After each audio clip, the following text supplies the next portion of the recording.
Hey there, StarCraft fans, it's Falcon Paladin coming at ya with yet another edition of StarCraft 2 Legacy of the Void. Today, for a Patreon cast for the week of February the 5th, 2026. It's going to be Zoun and Solar here on a Mothership. Haven't had a ZVP on this map. We've had some TVZ and some PvT, but I don't think I've cast a PvZ on this map quite yet. A 3-player map in 2026. Dude, what's going on? We got topside Zoun. And on the top right, it is Solar. Solar probably favored here. Both players are Korean. Zoun is a very dangerous Protoss player. We will see how he tries to handle our guy, Solar here. He's extractor tricking. The Zerg player, not the Protoss player. I'd like to see a Protoss player extractor trick at some point, but maybe we will never see it. So, going to be a 16 hats, just checking for probes. Saying, am I being cannon rushed? No, very good. We've got ourselves a gateway opening from Zoun into gas. All very good and proper here. Checking for proxies is Terry, the Overlord. That's right, Terry. You're checking for those Overlords. You're doing your best. Probe scouts the right direction, finding where on Earth this Zerg is. It was a coin flip to find out where the dude is, and finds him. Finds the Zerg player first shot. Gets that heads, and he called heads. Sees the gas timing, sees the pool timing, says, all right, I can totally expand at this point. This was not a pool first play, so that means Nexus can come down once I have the 400 minerals. So yeah, if you're watching this the week of February the 5th, 2026, thanks for being a patron of mine at patreon.com/FalconPaladin. For as little as $1 a month, gets you access to this game a month before anybody else is going to see it on the main channel. The Falcon Cast is a good one. And again, if you're watching this in, I don't know, March 2025, 2026. Wait, you can't be watching it in March 2025. That is back in time. March 2026, hit that like button and subscribe. I am here with StarCraft 2 stuff all of the time, including live streams on Fridays. Pretty fun. You should check it out. So there's the expansion. Cool. There's the queen. Hey, look, another queen. By golly. Very standard stuff here from Solar. And Cybercore in the wall. There's the second gas. There's the pylon. Everything is coming up quite nicely here from Zoun. Now, not a huge fan of the Cybercore in the wall, but something's got to wall off in case there are lings, but that's what this probe is here to see, right? If you see a bunch of lings with the probe, then sure, go ahead, throw a wall up. Maybe make another gate up here. Maybe throw down a Stargate, but the Cybercore is a little bit flimsy, as the Stargate does come down from Zoun. Just losing the Cybercore kind of sucks. It locks air upgrades back. Further tech is locked out, too. And here's the third coming at about 230. Zoun knows. He knows. He's going to try to block it, but the two lings are here makes it very hard. Oh, and he does the pylon, but immediately jumping on it with the lings and forcing a cancel as two more lings show up. There's the expansion 250 later than it wanted to be. And now an Adept is here, and the slow lings really suck against the Adept and gets a kill already. Great opening here from Zoun, delaying the third base of your enemy Zerg and getting... Oh my gosh, no way. Oh, tried to prevent that from actually getting a spore down. That was actually a pretty hot move from Zoun. Right? He bodied himself into the drone so the drone wouldn't have space to build a spore, but he built one anyway, so he tried but failed on that one. No gas from Solar here at 320. He's droning his ever-loving Carapace off here. That's what he's working on. Oracle, yes. Adept continuing to scout out. Going to meet up with her friend here, and Speed's on the way for the lings. Not quite there yet. Spore, yes, on the way here too because of the threat of oracles. And there's the scout. Sees no lair. Sees no Roach Warren. Spore, no spore in the natural. We have two queens there. That's going to be enough, he says. Whether a Void Ray shows up, whether an oracle shows up, having two queens is good enough by golly. So, oracle coming around. Be coming round the mountain when she comes. She'll be coming round the mountain when she comes. Drone does die, but, I mean, one drone. You can't keep one drone from dying when an oracle shows up. So it's fine. One is acceptable losses. Any more than that, and it gets really, really bad. So lings are coming across the map. This third base is maybe a bit premature. Maybe a tiny bit. No, nah. Oracle and Adept can defend quite nicely. Adept in the wall at the natural. Adepts back here with more Adepts coming in at the third. This is not enough lings to do anything by way of what they'd like to do, which is kill a base. So no, not happening. Still no lair. Still no gas from Solar. Okay, he's back on the gas. I lied. He doesn't have extra gas, though. Oracle's got 0 kills. Adepts hoofing it out. He's like, hey, did you leave this alone? Wait, what? He's like, wait, there are no Adepts here. That means there are Adepts on going somewhere else. And there they are. Ah, yeah, Stasis coming up inside the natural base too. Adepts getting 2 drone kills. Queens fighting by themselves. Drone triggering the Stasis by itself, very much on purpose. And, oh, YOLOing into the main base. There were Lings waiting for you, though, ladies.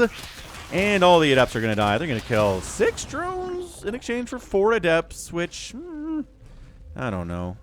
Also, Oracle back. Oh, dies for it, but 9 drones. 10 total drones have gone down. Stasis triggered by 1 drone. Again, well played here by Solar, making sure those Stasises are not game-endy. So, 2 Stalkers, not great against Lings, as it turns out, but 3 Stalkers better. Shield battery helps a lot there, too. And in fact, I would have gone for it, I think, but then the Oracle coming back home really makes that tough. So, not going to happen. So, Stalkers. He sees the Stalker tech and says, okay, it's going to be Stalkers. Probably going to be Blink for those suckers. Let's get some Hydras out. Got to get a lair for that. Let's get a 4th base up at 5.5 minutes. Also very good. And, yeah, everything is all fantastic. Yeah, this is few too many Lings to be like scouting Lings. Maybe we kill a probe, but he made him to do with the Adepts, so he's got to do whatever he can with them.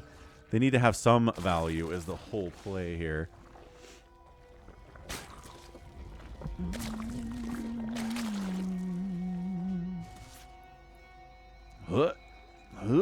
Creep spreading.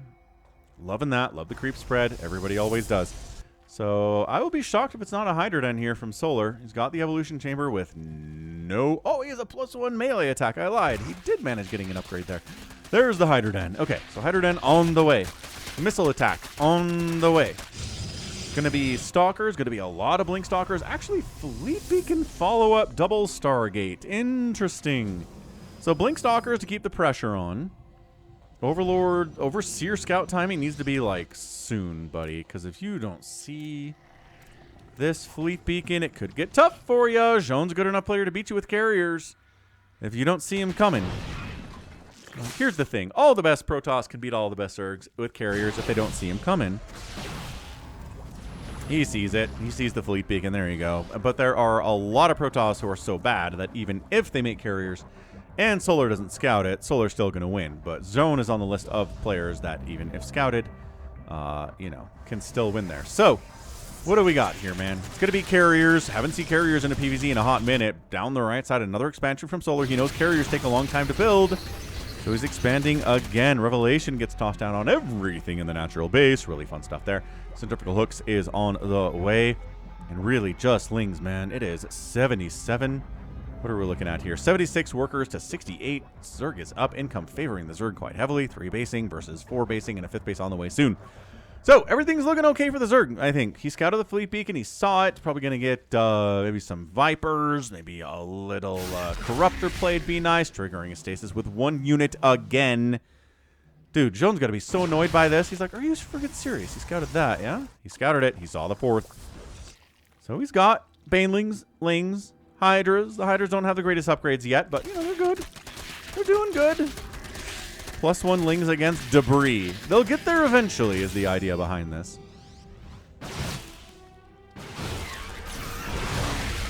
Stasis up. There we go. Aww. Okay, Time Warp goes down. Mothership out. A Mothership on a Mothership. Gotta love that. Zoun's like, I can't not make a Mothership on a Mothership, can I? I don't think you can. So, pop in the cloaking field, too. It's a temporary thing these days. We know that. Temporary cloaking field. 96 army supply for Solar. He wants this. Again, triggering another Stasis with barely anything. Banelings on Zealots. Actually trying to get on top of those Stalkers. Thin them out just a little bit here. And Interceptors. Are there enough Hydras to kill the Interceptors as they're coming out of the carriers? The answer seems to be kind of. Mostly, not really. Mothership damage is actually pretty helpful here, too. Okay, Zoun falling back. I like it, man. Army value up for Zoun. Got 4 bases rolling. Held the attack there. Hydras, not enough. Too many carriers. Lings. Gonna be pretty good against cannons with shield batteries. They get there eventually. It takes a while, but... Oh, the Hydras are gonna help there immensely as well. Charge lots on top of the Hydras. Where are your Banelings now? Charge lots against Link. Charge Link lots against Hydra. Pretty fantastic. A couple of probes died here inside the 4th base. Changeling getting sniffed out too. All is well. All is well that ends well. Lings checking to make sure there's no base down that way. No. No base here either. Good scout. Good scout. Protoss working on carriers, man. When's the last time? Again, I can't remember the last time we saw carriers in PvZ. It's always pretty good.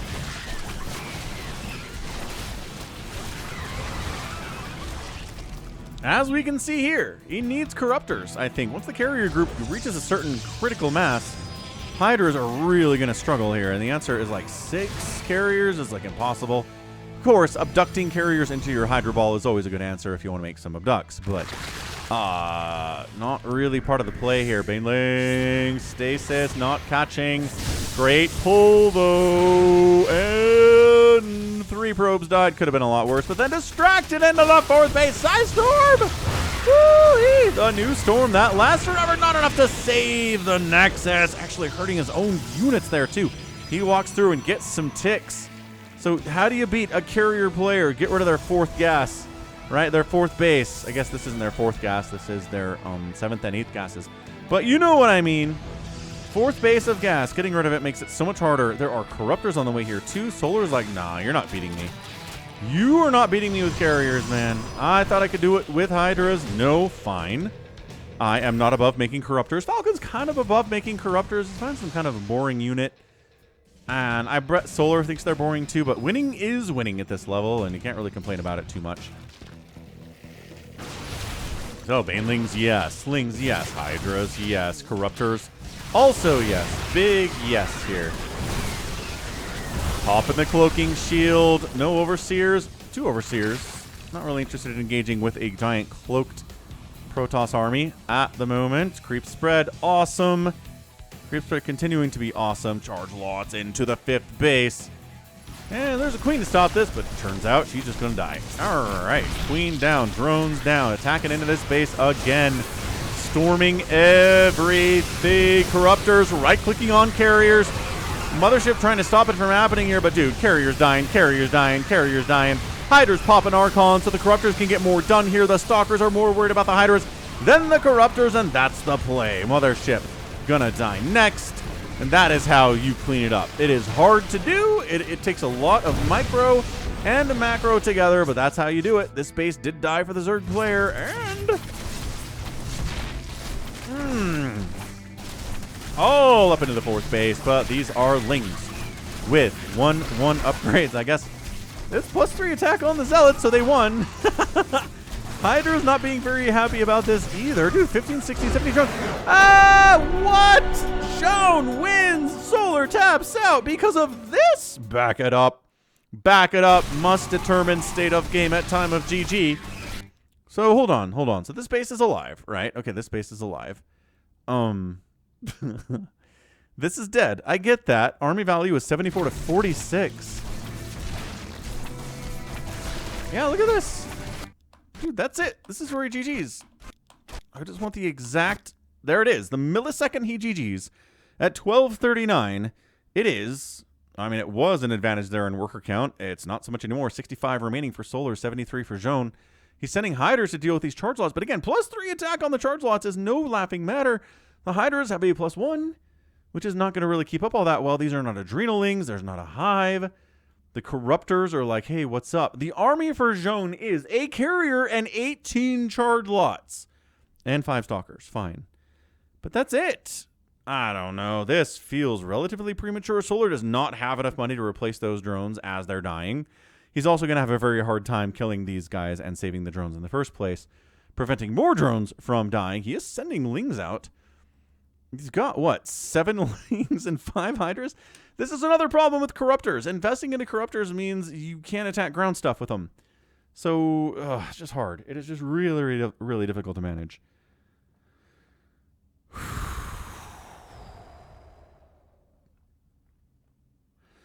All right. Well, crikey. I mean, that's a GG. That is an incredible game from Zoun. What a great game for the Patreon. So check me out at patreon.com/Falcon Paladin if you want to support me, and I would appreciate that. Again, $1 a month. That's it. Or you can do $10.50 for 1 year, and it's less than $1 a month at that point. So again, check it out. Link in the description to the Patreon website. And Dude, I thought after all of those carriers went down and the Archons went down, resources lost 21,000 for Solar, 13,000 for Zoun. And then, yeah, just a Zealot counterattack with +3 attack. No armor upgrades for these guys at all. They're just hacking stuff to pieces. 9 kills on that one Zealot. 8 kills on that Zealot. 7 kills. 11 kills. Some of that is killing broodlings down here, I'm sure. But, wow. Yeah, these corruptors are like, well, we did our job. You guys hold up your end of the bargain? No. Okay. How many carriers died? 5 carriers died. 5 died. 4 Archons went down. The mothership died. He did what he had to do. I do think maybe choosing to engage into that carrier group with, and the storm especially, without the corruptors the first time, he lost maybe too much there. And then when he came back around, he didn't have enough. I think that's part of it. Anyway, great showing. Just a ridiculous showing there. We're talking about a fantastic display from our guy, Zoun. He gets the win over Solar. I had no faith in Zoun in this game, especially after those carriers died. But man, a counterattack with those zealots, and that's enough. I just don't know what else to tell you. Wow. All right. Well, GG at the end of the day. Protoss fans are happy. They're like, dude, carriers won. Did all the carriers die? Yes, but it's a Pyrrhic victory. The carriers won nevertheless. Okay, well, that is going to be it for me today. This has been Falcon Paladin coming at you with yet another edition of StarCraft 2 Legacy of the Void. Go ahead, hit that like button, hit that subscribe if you like what you saw and what you heard today. You can also catch me on Twitter, Facebook, Patreon, Twitch, Instagram, TikTok, and Blue Sky, all at /Falcon Paladin. And until next time, as always, thank you so much for watching, and you take care of yourself.